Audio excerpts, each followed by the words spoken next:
జగన్మోహన్ రెడ్డి గారు ముఖ్యమంత్రిగా ఉన్నప్పుడు ఎస్బీఐ రీసెర్చ్ నివేదికలైనా, ఆర్బీఐ అయినా, కేంద్ర ఆర్థిక శాఖ అయినా, వాళ్ళు పార్లమెంటులో చెప్పిన లెక్కలైనా, ఏ గణాంకాలు తీసుకున్నా ఆంధ్రప్రదేశ్ తలసరి ఆదాయంలో పెరుగుదల విషయంలో అయినా, జిఎస్డిపి వృద్ధి రేటు విషయంలోనైనా, జిఎస్టి వసూళ్ల విషయంలోనైనా ఎక్కడే కూడా వెనకడుగు లేదు. ఖచ్చితంగా మంచి పురోభివృద్ధి సాధించుకుంటూ వచ్చింది సంవత్సరానికి. అన్ని లెక్కలు అవే చెప్పాయి. దేశ జీడిపి వృద్ధి రేటు కంటే కూడా ఆంధ్రప్రదేశ్ జిఎస్డిపి వృద్ధి రేటు చాలా ముందుంది. జిఎస్డిపి వృద్ధి రేటులో ఆంధ్రప్రదేశ్ నంబర్ 1 స్థానంలో కూడా ఉంది. అన్ని లెక్కలు చెప్పినవి. You can search even in Google, లెక్కలు వస్తాయి. కానీ చంద్రబాబు నాయుడు గారు ఎన్నికల ప్రచారంలో పదే పదే చెప్పారు, సంపద సృష్టిస్తా పంచుతా, సంపద సృష్టిస్తా పంచుతాను అని. అధికారంలోకి వచ్చిన తర్వాత విపరీతమైన అప్పులు ఒకవైపు, మరొక వైపు ఆంధ్రప్రదేశ్ సంపద తగ్గిపోతూ ఉంది. సంపద జిఎస్టి వసూలు తగ్గిపోతూ ఉన్నాయి. చంద్రబాబు నాయుడు గారి అనుభవం చుట్టే విమర్శలు వస్తూ ఉన్నాయి. అనుభవానికే ఛాలెంజ్. సంపద సృష్టించడం కదా పక్కన పెట్టండి, ఉన్న సంపదను కాపాడే పరిస్థితి కూడా లేకపోయింది. చంద్రబాబు గారి అనుభవానికి ఇది ఒక ఛాలెంజ్. ఆ సార్ అనుభవం చుట్టూ కూడా విమర్శలు వస్తూ ఉన్నాయి. సారు ముఖ్యమంత్రిగా బాధ్యతలు తీసుకున్న దగ్గర నుంచి కూటమి ప్రభుత్వం జిఎస్టి వసూలు తగ్గుతూ వస్తూ ఉన్నాయి.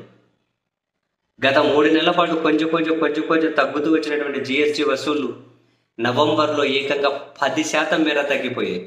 ఏకంగా 10% తగ్గిపోయాయి.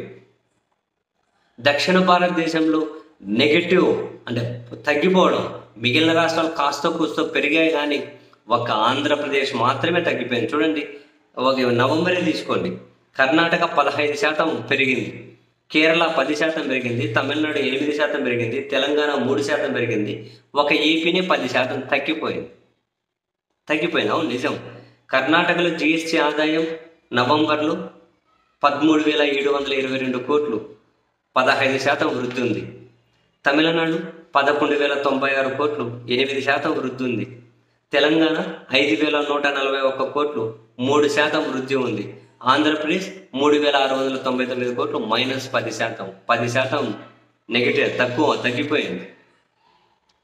కనీసం గడిచిన 3 నెలల్లో అయినా 4%, 5%, 7% చొప్పున తగ్గినాయేమో. ఈసారి 10% తగ్గిపోయింది. 10% తగ్గిపోయింది. ఇది డెఫినెట్లీ చంద్రబాబు నాయుడు గారి అనుభవానికి పరీక్ష. ఒక రాష్ట్రం ఆదాయం తగ్గింది పెరిగింది అనేది ఎక్కడ డిసైడ్ అవ్వాలి? ఒక రాష్ట్రం ఆదాయం తగ్గింది పెరిగింది అన్నది ఎక్కడ డిసైడ్ అవ్వాలి? తలసరి ఆదాయం రేటు గురించి మాట్లాడుకోవాలి, జిఎస్డిపి వృద్ధి రేటు గురించి మాట్లాడుకోవాలి.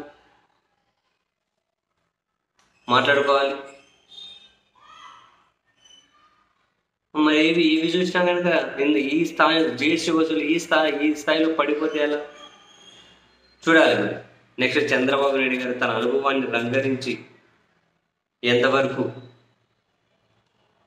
ఇంప్రూవ్ చేయగలుగుతారు?